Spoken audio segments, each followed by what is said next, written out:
Hello. Hope you guys are doing well out there today. Let me start with a question that makes almost everybody a little uncomfortable. What would actually count as proof for God?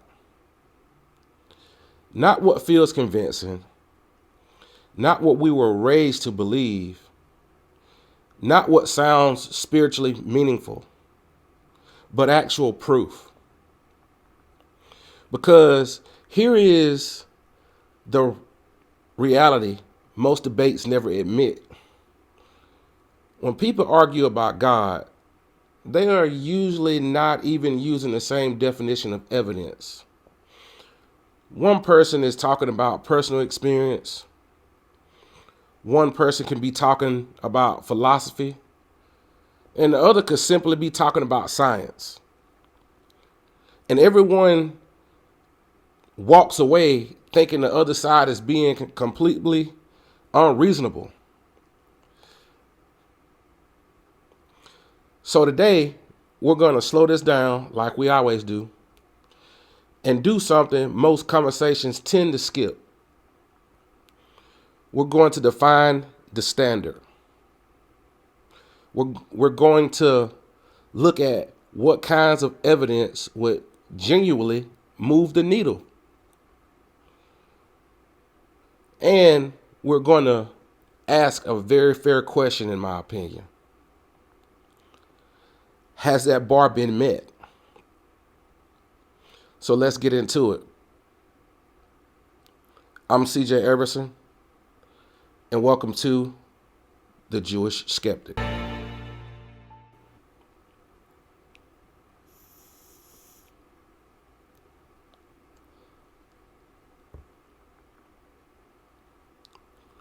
One of the biggest reasons the God debate never dies is actually very simple.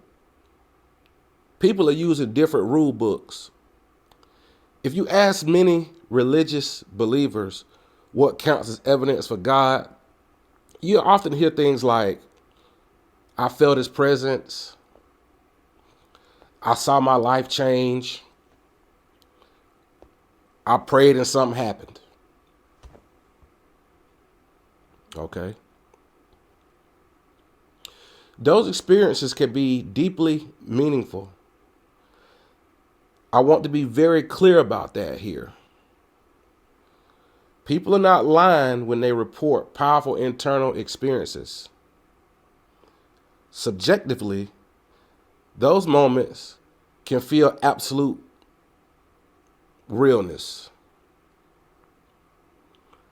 But I gotta say this, y'all. Science, history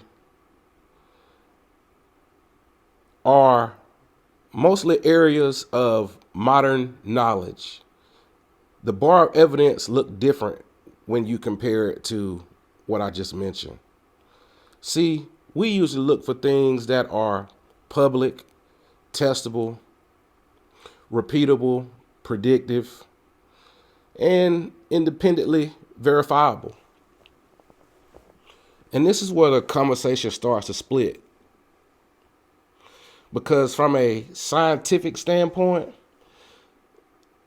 the question is not whether a experience feels real.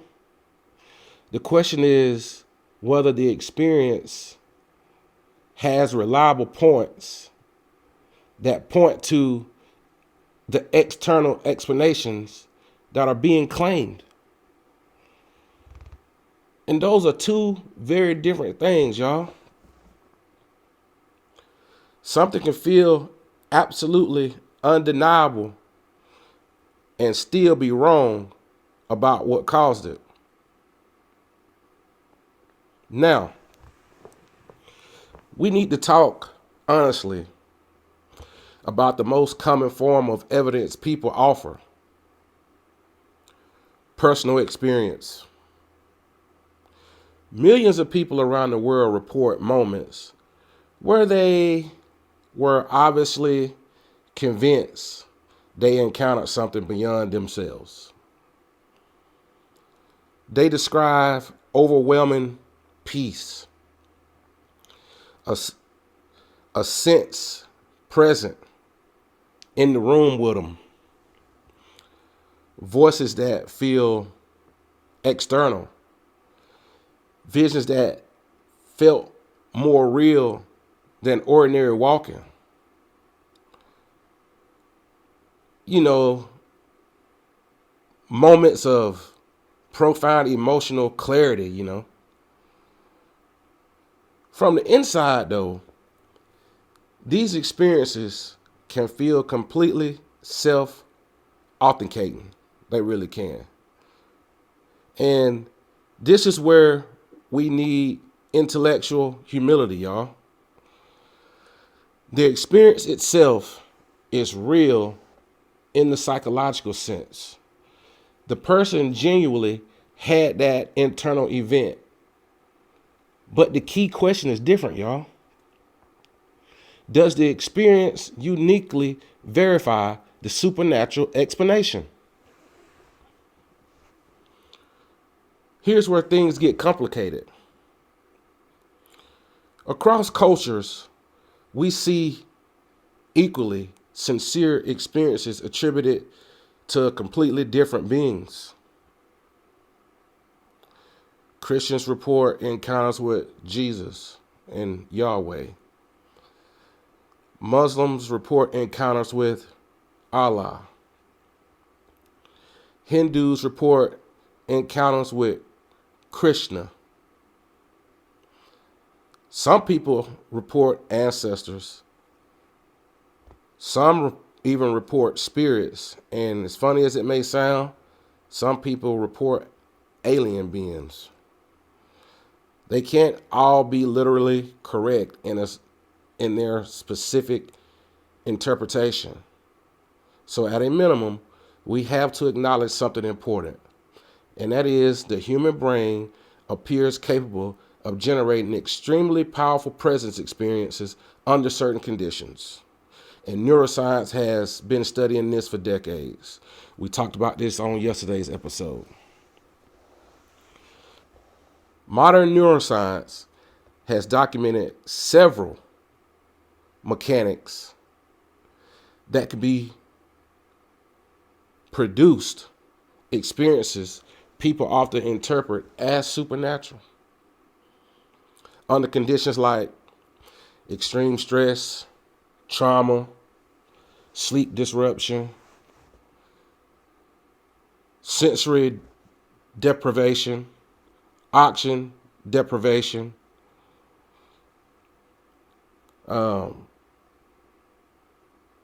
temporal lobe instability. I had to think that up, y'all.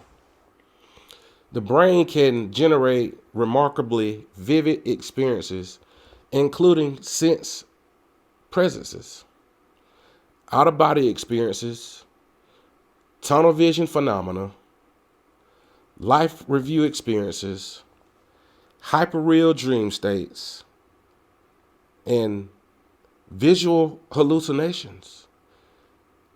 Now, this is very important for fairness. This does not prove that every religious experience is false. So, what it does show is that there are well-documented natural mechanics that are capable of producing extremely convincing experiences that feel external and meaningful. And once we know that, personal experience alone becomes weaker as standalone proof of a supernatural cause. See, if a known natural process could produce the same experience, the experience by itself cannot uniquely identify the cause, y'all. So if personal testimony is not enough on its own, what would actually move the needle for many skeptics? We could stretch what strong empirical evidence would probably need to look like. It would likely be public, measurable, repeatable, predictive, and resistant to natural explanations. For example, imagine a medically verified amputated limb repeatedly growing after specific prayers under controlled observation. Not one story, not one video, but consistent, independently verified cases under clinical conditions. Or imagine a deity providing precise, specific, scientific information unknown to humanity that later turns out to be correct. Or imagine some type of prayer producing robust, repeatable physical effects under blinded conditions. I hope you guys notice the pattern that I'm talking about. The stronger the claim, the more we look for control, replication, and predictive success. As of today, there are many miracle claims in the world, but there is certainly no miracle claim that has reached broad specific consensus as definably supernatural, y'all. That is not the same thing as disapproving God, but it is an important evidence gap, if you ask me. Now, we need to separate another confusion that happens constantly in these debates. Philosophical arguments for God are not the same thing as empirical evidence. Arguments like the cosmic argument, I'm sorry, y'all, the fine-tuning argument, the moral argument, the argument for consciousness. These are serious intellectual discussions, but what they attempt to show is typically one of three things: that God is logically possible, that God might be the best explanation in some frameworks, or that naturalism faces open questions. What they do not typically provide is direct, testable, publicly observable evidence in a scientific sense. And again, this does not automatically make them wrong. It simply means they operate in a different category of reasoning. You got to put them where they go. A philosophical possibility is not the same thing as empirical confirmation. I hope you guys understand that. That's the point I'm trying to make today. See, one reason this debate stays heated is because the definition of God often shifts during the conversation. Sometimes God is described as a being that intervenes in the physical world. Other times God is described as a non-intervening ground of being beyond empirical detection. I've heard that so many times. But those are very different claims. See, if a deity regularly interacts with the physical world in measurable ways, then in principle, I think we should expect detectable evidence. Do you guys agree? If instead God is defined in a way that makes empirical detection impossible, then the discussion moves out of science and it moves more into a philosophical or even a theological discussion. Neither move automatically proves or disapproves anything, though, y'all. And that clarity matters. And the reason I say that is because without a clear claim, it becomes very difficult to specify what evidence would even look like. Now, we need to talk about one of the most emotionally compelling pieces of evidence people tend to bring up: NDEs. That's what we call them, but near-death experiences for the people that don't know what an NDE is. Because if anything feels like proof to many people, it is what it is. People report leaving their bodies, y'all. People report tunnels of light, y'all. They report encounters with loving presences. They report life reviews that feel more real than reality itself sometimes. And let's be very clear about something important right up front. These experiences are often deeply transformable. But that's for the people who have them. Many come back less afraid of death. Many report lasting psychological changes. Many are absolutely sincere in what they describe. So the question is not whether people are not making this up. The question is more precise, in my opinion.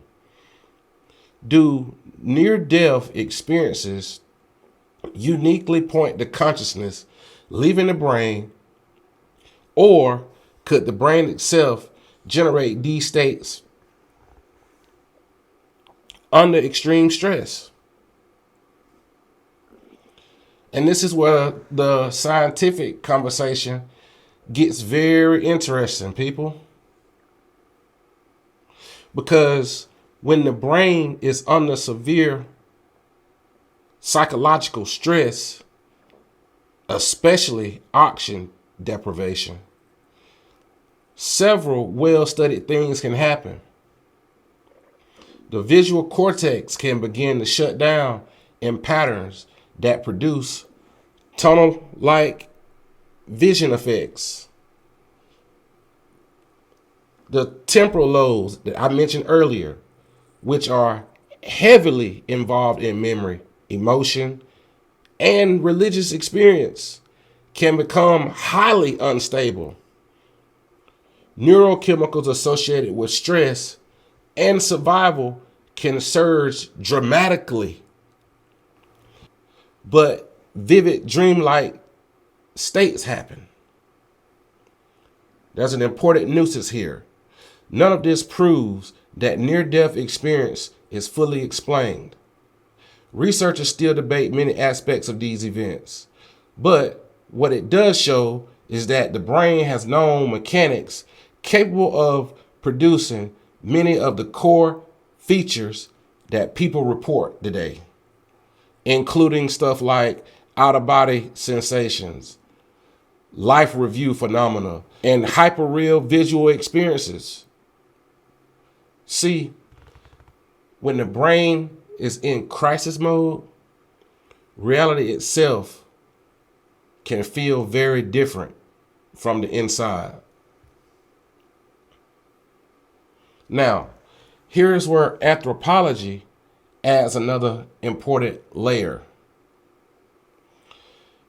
If NDEs, or near-death experiences, y'all, if these were straightforward glimpses of one specific afterlife, we might expect the details to be largely consistent across cultures. But what researchers actually observe is actually something more complex. There is some common structural features that appear frequently, such as feelings of peace, separation from the body, movement through darkness or tunnel vision, encounters with meaningful figures. But the interpretation of those figures often tracks closely with the person's prior cultural and religious backgrounds. Christians often report Jesus. Hindus often report Yamraj or other cultural familiar figures. Some people report deceased relatives. Others report more abstract presences. Now again, intellectual honesty. This does not disprove supernatural interpretations, but it does raise an important evidence-based question. If the experience consistently reflects prior expectation and cultural context, that pattern is exactly what we would expect if the brain were constructing the experience using existing mental frameworks. And that keeps the debate very much open. And another area that often comes up in discussions of evidence for God is internal prayer. This is one of the few areas where researchers have actually tried to test religious claims under controlled conditions. Several large studies have examined whether patients who have prayed or are prayed for by people they don't know or strangers, and how that shows better medical outcomes. The results overall have been mixed and heavily debated. Some small studies have suggested weak effects, actually. Others have found no significant difference. Some have even produced results that complicate simple interpretations. I'll give you one. For example, one well-known largely study, patients who knew they were being prayed for actually showed slightly higher compilation rates, possibly due to performance anxiety or expectation effects. Now, we have to be careful here. Many believers respond by saying that God is not obligated to act on demand in laboratory settings. This is a philosophical, coherent position, but it also highlights the core evidence challenge. If a phenomenon does not produce reliable, testable patterns, it becomes much harder to evaluate using empirical methods. And that brings us back to the central tension in this entire conversation, or episode, really. See, modern science did not become powerful by accident. It became powerful because it adopted methods that reduce human bias, blinding, replication, control comparison, predictive modeling. These tools exist because human intuition is notoriously unreliable when it comes to detecting real, casual relationships. Now, we are extremely good at seeing patterns that are not there. We are extremely good at remembering the hits and forgetting the misses. And we are extremely good at building meaningful stories around emotionally powerful experiences. I had this with a family member yesterday. But I must say, this is not character flaw. It is simply how the human brain has evolved. This is exactly why strong claims require careful testing. See, guys, the more meaningful a claim feels, the more carefully we have to check it.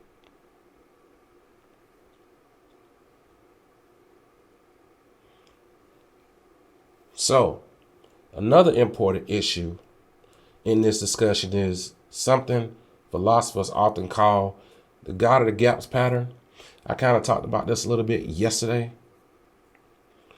This happens when gaps in current scientific understanding are treated as possible evidence for a supernatural explanation.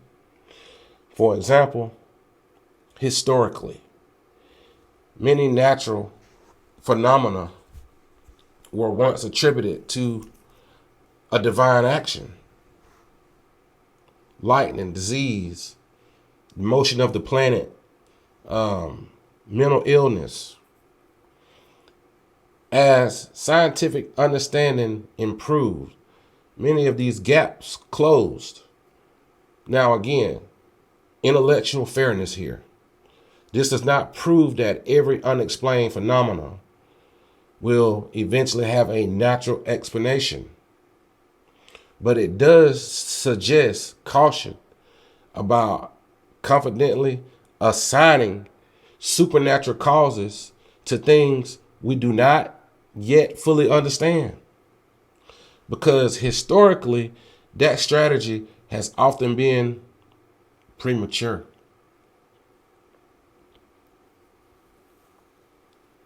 Now let's flip the question in a constructive direction. Okay, CJ, what kinds of evidence would genuinely be difficult or different for natural explanations to absorb? Possibilities might include things like highly specific novel scientific information appearing through prayer or revelation that is later independently confirmed. That's one. Or consistent, medically documented physical miracles occurring under controlled observation. That would be one. Or clear, repeatable violations of well-established physical laws that can be independently verified. That would be one. Notice the pattern again, though. The key is not emotionally impact. The key is predictive power and independent confirmation. And as of right now, most researchers across multiple fields would say we do not yet have evidence at that level of strength. But, and this matters, y'all, this matters. The conversation is still ongoing. Science is not in the business of declaring absolute metaphysical impossibilities. It is in the business of following the evidence where it leads. It's simple. And this brings us to a place where both sides of this debate could probably benefit from a little of humility, to be honest. Believers sometimes overstate that current evidence demonstrates. Skeptics sometimes overstate what current science has fully explained. The honest position, according to many scholars, is that we have strong natural explanations for many religious and mystical experiences, but also continuing philosophical debates about ultimate reality, consciousness, and the foundations of existence. Those are not trivial questions. They are still being actively explored, and pretending the conversation is already finished on either side usually generates more heat than light.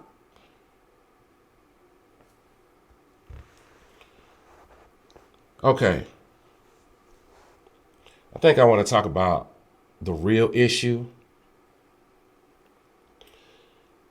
So, what would actually count as proof of God, CJ?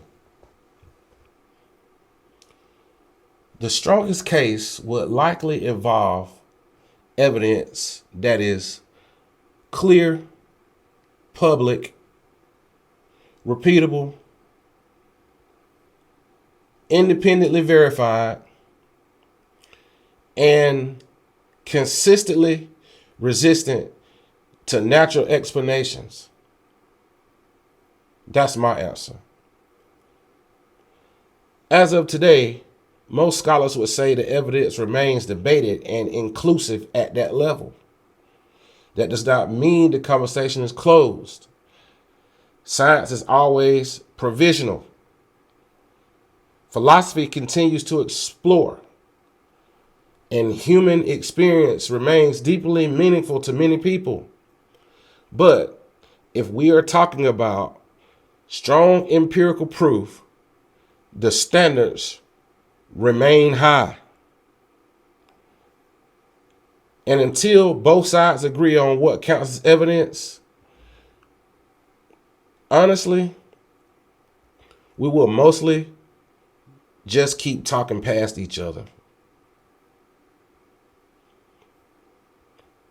So, when someone asks what would count as proof of God, the real answer is not emotional, and it's not dismissive.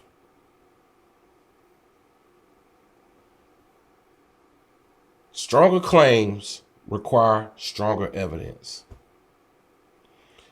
And the conversation continues precisely because reasonable people still disagree about whether that threshold has been met.